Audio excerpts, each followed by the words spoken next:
పదవి కోసం ఏ రకంగా ఇలా తమ వైరుధ్యాలు సిద్ధాంతాలు పక్కకు పెట్టి కాంగ్రెస్ బీజేపీలు ఎలా కలిశాయో చూసాం. కానీ అదే కేసీఆర్ గారు పదవులను గడ్డిపోచల్లాగా ఎమ్మెల్యే పదవిని, డిప్యూటీ స్పీకర్ పదవిని, ఎంపీ పదవిని, కేంద్ర మంత్రి పదవిని, ఎన్నో పదవులను గడ్డిపోచల్లాగా త్యాగాలు చేస్తూ తెలంగాణ జాతిని ఏకం చేస్తూ రాష్ట్రాన్ని సాధించిన నాయకుడు కేసీఆర్. నిజంగా ఆ త్యాగాలే లేకపోతే, ఆ ధైర్యమే లేకపోతే ఇవాళ తెలంగాణ వచ్చిన ఎన్ని త్యాగాలు, ఎంతో. అసలు నిజంగా నాకు తెలిసి చరిత్రలో కేసీఆర్ తిన్నన్ని తిట్లు, ఆయనకు పెట్టినన్ని శాపనార్థాలు, ఆయన మీద జరిగిన దుష్ప్రచారాలు బహుశా ఏ నాయకుడి మీద జరిగి ఉండవు.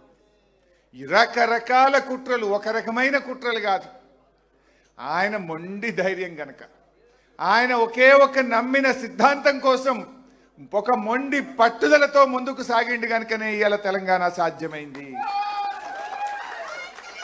ఎక్కడ ఆయన మీద వచ్చిన అభాండాలు, దుష్ప్రచారాలు, ఆయన మీద జరిగిన కుట్రలు ఎక్కడ అధైర్యపడ్డా, ధైర్యం సన్నగిల్లినా, ఎక్కడ వెనకడుగు వేసినా ఇవాళ తెలంగాణ రాష్ట్రంలో మనం ఉండేవాళ్ళమే కాదు. ఎన్ని కుట్రలు, ఎన్ని అపవాదులు, ఎన్ని దుష్ప్రచారాలు, ఎన్నెన్నో ప్రలోభాలు, ఏ ప్రలోభాలకు కూడా తలగ్గకుండా చివరికి తన ప్రాణాన్ని సైతం, ఇంకా ఏమవుతుందో మేము ఆయన చూడ్డానికి నిమ్స్లో వెళ్ళినప్పుడు మా కళ్ళల్లో నీళ్లు తిరిగేవి. డాక్టర్లు మమ్మల్ని పిలిచి ఏమన్నా జరిగితే మమ్మల్ని తప్పు పట్టుకోవద్దు, ఆయన చివరి దశలో ఉన్నాడు, మీరు ఆయనని కన్విన్స్ చేసుకోండి అని డాక్టర్లు కుటుంబ సభ్యుల్ని పిలిచి చెప్తే మా కళ్ళల్లో నీళ్లు తిరుగుతున్నాయి.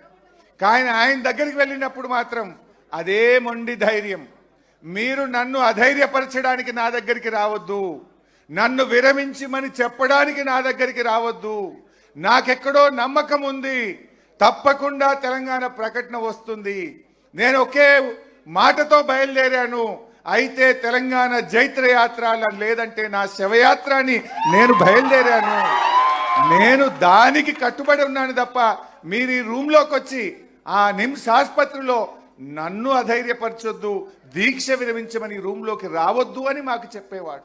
అదే ఆయన మొండి ధైర్యం, అదే పట్టుదల ఇవాళ తెలంగాణ రాష్ట్రాన్ని తెచ్చిపెట్టింది.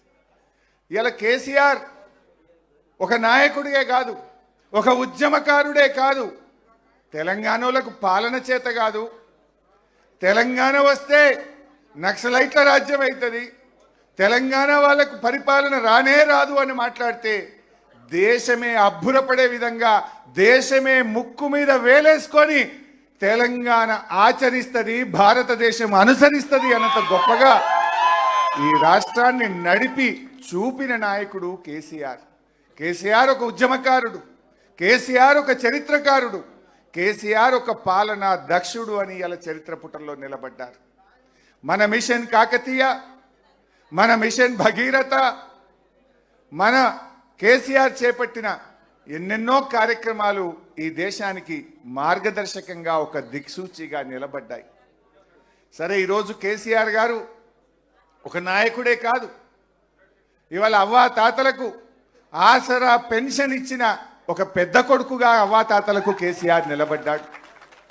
కేసీఆర్ ఆడపిల్లల పెళ్లిళ్లకు కళ్యాణలక్ష్మి పథకం అందించి ఒక తోబుట్టుగా కేసీఆర్ చరిత్ర పుటల్లో నిలిచాడు. అప్పుడే పుట్టిన పసిపిల్లలకు కేసీఆర్ కిట్ అనే పథకం అందించి మేనమామలాగా నిలబడ్డాడు కేసీఆర్. రైతన్నల కోసం రైతు బంధు, రైతు బీమా, 24 గంటల కరెంటును మిషన్ కాకతీయ ద్వారా చెరువులు బాగా చేసి, కాళేశ్వరం లాంటి ప్రాజెక్టును కట్టి పెండింగ్ ప్రాజెక్టులను పూర్తి చేసి రైతన్నలకు తోబుట్టుగా నిలిచిండు కేసీఆర్. ఇవన్నీ ఎవరు అవునన్నా కాదన్నా ఇదంతా ఒక చరిత్ర.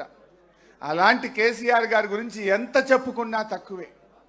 నిజంగా నాలాంటి వాళ్లకు 25 ఏళ్ళు ఉద్యమంలో, ప్రభుత్వంలో, ప్రతిపక్షంలో వారి అడుగు జాడల్లో నడిచినటువంటి ఒక గొప్ప అవకాశం ఇవాళ మాలాంటి నాయకులను ఎంతో మందిని తీర్చిదిద్దింది కూడా కేసీఆర్ గారే.